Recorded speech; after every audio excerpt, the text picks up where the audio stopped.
Hello students, welcome to my new channel where we are learning English in a better way.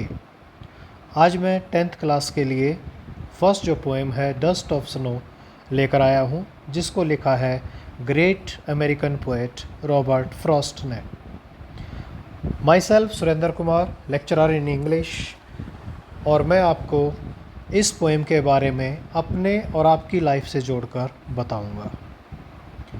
तो student, सबसे पहले हमें poet के बारे में जान लेना चाहिए कि पोएट के बारे में हम कितना जानते हैं, क्योंकि तभी हम पोएम के बारे में बहुत अच्छे तरीके से जान पाएंगे। रॉबर्ट फ्रॉस्ट का पूरा नाम था रॉबर्ट ली फ्रॉस्ट। रॉबर्ट ली फ्रॉस्ट 1874 में इनका बर्थ हुआ और 1963 में इनकी डेथ हुई। अब देखिए 1874 यानी 19वीं शताब्दी का लास्ट 25 ईयर्स और 20वीं शताब्दी के हाफ जो 50 साल थे पहले, वो इन्होंने कंप्लीट किए।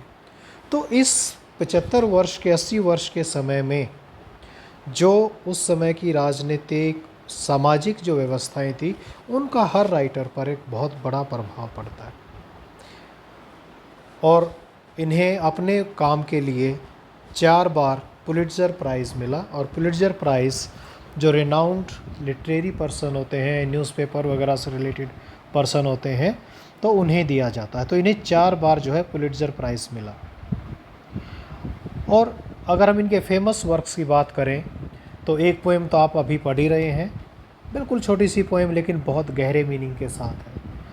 दूसरी poem fire and ice, mending wall, the road know taken, जिसे आप 9th क्लास में पढ़ चुके हैं। अगर हम द रोड नो टेकन की बात करें तो इसमें 4 लाइनें बहुत इम्पोर्टेंट हैं। अगर हो सके तो आप लोग भी याद करें, क्योंकि आपके जीवन में काफ़ी चेंज ला सकती हैं 4 लाइनें। The woods are lovely dark and deep, but I have promises to keep, and miles to go before I sleep, and miles to go before I sleep. अभिप्राय क्या है कि the woods are lovely dark and deep, कहते हैं ये जो संसार है वो, उन्होंने हालांकि जंगल वुड्स जंगल की कहा है, लेकिन हम यहाँ कहते हैं संसार बहुत सुंदर, बहुत गहरा, बहुत प्यारा है। But I have promises to keep, कहता है इस सुंदर संसार को देखकर, इस सुंदर जंगल को देखकर आराम करने का, रुकने का, ठहरने का मन करता है। But I have promises to keep, लेकिन नहीं, मैंने चलने का निश्चय कर लिया है। And miles to go before I sleep, और सोने से पहले यानी मेरे जीवन के अंत से पहले मुझे बहुत दूर तक चलते जाना है। और लास्ट लाइन में इन्होंने अपना प्रण दोहराया है, and miles to go before I sleep, यानी मुझे अपने जीवन के अंत से पहले पहले बहुत दूर तक जाना है, बहुत आगे तक जाना है, बहुत काम करने हैं। ऐसी ही प्रेरणा आप लोगों के जीवन में भी होनी चाहिए कि हमें अपने काम को, अपनी चीज़ों को आगे बढ़ाना है। जहाँ पर हम रहते हैं उसी काम को बहुत अच्छे से करते हुए जीवन को सफल बनाना है। अब इस पोएम को अपने जीवन से हम इसकी तुलना करते हैं और अपने जीवन के हिसाब से समझने का प्रयास करते हैं। जैसा कि आपको पता है कि पोएम बहुत छोटी सी है, लेकिन इस पोएम का जो मीनिंग है वो बहुत गहरा और बहुत बड़ा मीनिंग है इस पोएम। और आइडिया क्या है इस पोएम के अंदर कि जो प्रकृति है, हमारी नेचर है, इसमें हीलिंग पावर, हीलिंग माने ठीक करने की पावर बहुत अच्छी है। अगर नेचर साफ़ है, प्रकृति साफ़ है, साफ़ हवा, साफ़ पानी है, तो प्रकृति हमारे सभी जख्मों को, सभी टेंशन को, तनाव को पल भर में दूर कर सकती है। It does not matter whether the incident is big और स्मॉल, यानी देखिए हमारे जीवन में चाहे कुछ छोटी छोटी बातें हैं, कुछ बड़े बड़े जो चीज़ें हो जाती हैं, वो हमारे जीवन को प्रभावित करती हैं। कुछ लोग छोटी छोटी बातों से परेशान हो जाते हैं, कुछ थोड़ी सी बड़ी बात होती है तब परेशान होते हैं, लेकिन ये चीज़ें मानव जीवन पर, उसके मस्तिष्क पर, उसके दिल पर प्रभाव डालती है। और बहुत बार ऐसा होता है हमारे जीवन के अंदर कि हमें बहुत बुरा लगता है, हम बहुत नीचे सोचते हैं और हमें लगता है कि नहीं, ये जीवन हमारे लिए ठीक नहीं है। और ऐसी अवस्था में जब हम होते हैं तो मोस्ट ऑफ द टाइम क्या होता है, कोई एक छोटी सी बात अचानक हमारे पास एक घटना घटती है और हम फिर से अपना मूड बदल लेते हैं। और ऐसा ही इस पोएम के अंदर हुआ कि इस पोएम में पोएट के साथ क्या हुआ कि वो एक दिन डिप्रेशन है, उदास है, उस दिन मौसम में बर्फ़ बहुत बुरी तरह गिर रही है और हर जगह सैडनेस है उसके दिल में भी। यानी पोएट के अंदर और पोएट के बाहर का जो एटमॉस्फेयर है सारा सैडनेस का है, उदासी का है। अब जो घटनाक्रम है उसमें पोएट कहाँ है, he is standing beneath a hemlock tree. अब हेमलॉक ट्री का देखिए यहाँ पर एक कैसा एग्जाम्पल लिया है कि हेमलॉक ट्री को एक पॉइजनस पॉइंट माना जाता है प्लांट, और उसी समय एक क्रो जिसकी आवाज़ को हम शायद सुनना पसंद नहीं करते, तो वो उसकी ब्रांचेस के ऊपर बैठा हुआ है। और अचानक क्या होता है, क्रो अपने पंखों को ज़ोर से फड़फड़ाता है, तो उसके जो पंखों से जो बर्फ़ उसके ऊपर जमी हुई थी, गिरी हुई थी, वो पार्टिकल, छोटे छोटे पार्टिकल पोएट के ऊपर आकर गिर जाते हैं। और अचानक पोएट अपने सेंसेस से जागता है, वो अपनी सेंसेस में आता है और इस इंसिडेंट से वो कहता है कि चलो दिन का कुछ पार्ट तो मेरा बच गया। तो अब इसकी हम एक्सप्लेनेशन देखते हैं कि पोएम की आप लाइनें देखेंगे तो बहुत छोटी सी 8 लाइनों की पोएम है, लेकिन बहुत गहरे मीनिंग के साथ, जो मैं अभी आपसे डिस्कस कर चुका हूँ।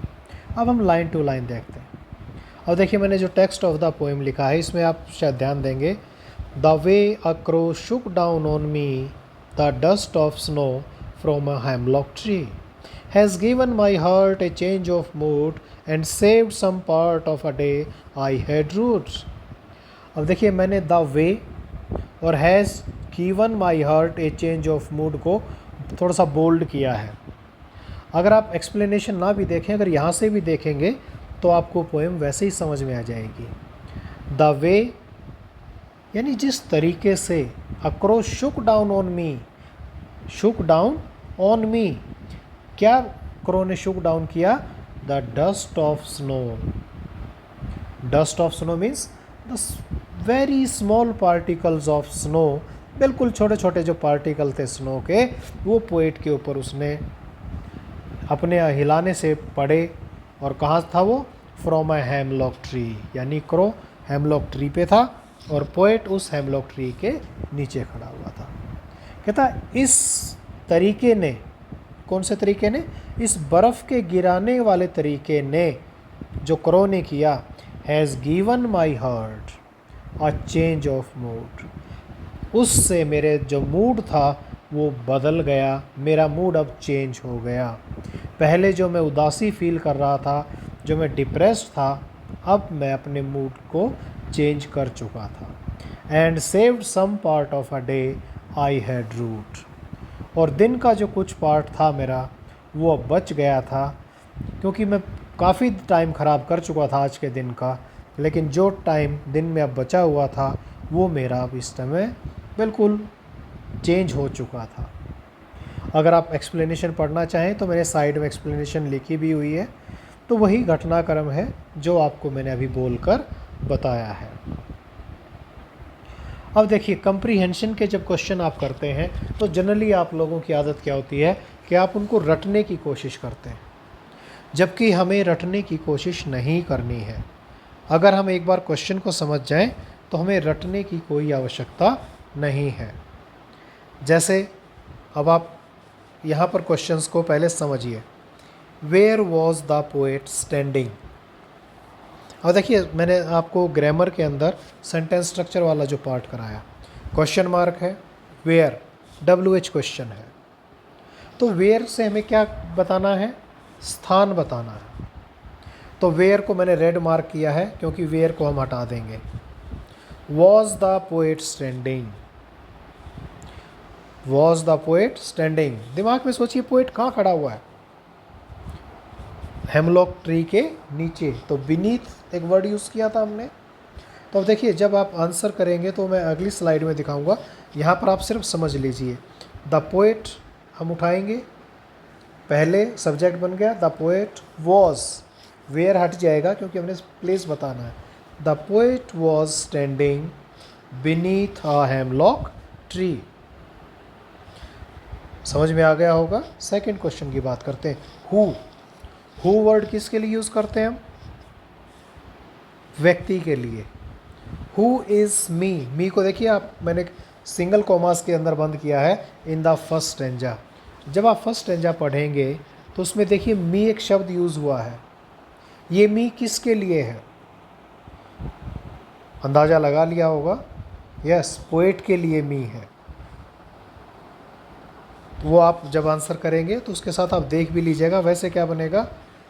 द पोएट, हु की जगह आप लिख दीजिए the poet is single commas के अंदर me in the first stanza. Question mark हटा दीजिए अब। Third question, where was the crow sitting? Again where लगा हुआ है, प्लेस बताना है।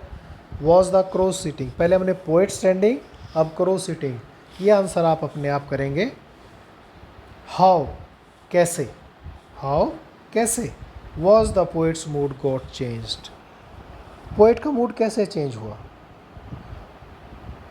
यस, जो क्रो ने अपने आप को हिलाया, उसके हिलने से जो बर्फ़ पोएट पे गिरी उसने मूड को चेंज किया। तो हम क्या लिखेंगे? The poets mood got changed, got changed with the falling of snow. आप किसी भी तरीके से इसका आंसर दे सकते हैं। Name the poem and the poet. Students, ये क्वेश्चन जब आप पेपर अटैम्प्ट करते हैं फाइनल, उसमें एक क्वेश्चन ज़रूर आता है कि जिसमें name the poem and name the poet, और जनरली स्टूडेंट्स इसको थोड़ा सा गलत करते हैं। आपको कंप्लीट सेंटेंस में लिखने की आदत होनी चाहिए। हम क्या लिखेंगे? The name of the poem is, यहाँ चाहे इज़ नहीं लगा हुआ लेकिन आप लगाएंगे the name of the poem is, क्या नाम है? Dust of snow, and the name of the poet is Robert Frost या रॉबर्ट ली फ्रॉस्ट। ये आंसर मैंने आपके लिए लिख दिए हैं, आप प्रैक्टिस करें। और क्योंकि बहुत सारा मैटर आपको प्रैक्टिस करना है, बहुत सारे प्रैक्टिस की आपके पास एक्सरसाइजेज अवेलेबल हैं, तो आप उनसे इस पोएम को कीजिए। अगर एक बार आप पोएम का आइडिया समझ जाते हैं तो उसके बाद आपको किसी प्रकार की मुश्किल होने वाली नहीं है। मैं आंसर एक बार पढ़ देता हूँ। The poet was standing under a hemlock tree. आप अंडर यूज़ कर सकते हैं, बीनीथ यूज़ कर सकते हैं। The poet is me in the first stanza. The crow was sitting on the branches of a hemlock tree. अब crow ने क्या किया देखिए फोर्थ क्वेश्चन में, शुक ऑफ इट्स बॉडी, उसने अपने शरीर को हिला दिया। The fine particles of snow fell on the poet. और जैसे ही गिरे, अब मान लीजिए जैसे आप बैठे हुए हो, कहीं ध्यान मग्न हो, कोई पीछे से आया और आपको ज़ोर से हिला दिया, तो अचानक आप चौंक पड़े ना, और उसके बाद आपका जो मूड था वो मूड एकदम चेंज हो जाता है। ऐसे ही पोएट के साथ हुआ है कि अचानक उसके ऊपर बर्फ़ गिरती है और उसका मूड चेंज हो जाता है। लास्ट आंसर देखिए, the name of the poem is. अब देखिए कैसे लिखा है, डस्ट का डी कैपिटल और स्नो का एस कैपिटल, और इसको सिंगल कॉमास में बंद किया है। And the name of the poet is Robert Frost, या आप लिखना चाहें तो रॉबर्ट ली फ्रॉस्ट भी लिख सकते हैं। तो students, thank you very much. और आपसे एक रिक्वेस्ट यही रहेगी कि बार बार आप इस पोएम को ध्यान से सुने और पढ़ें, क्योंकि एक बार अगर आप कंसेप्ट को समझ गए तो उसके बाद कोई भी चीज़ ऐसी मुश्किल नहीं है जो आप नहीं कर पाएँ। Once again thank you.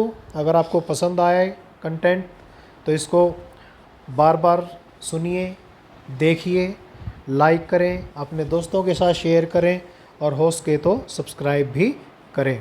Thank you very much.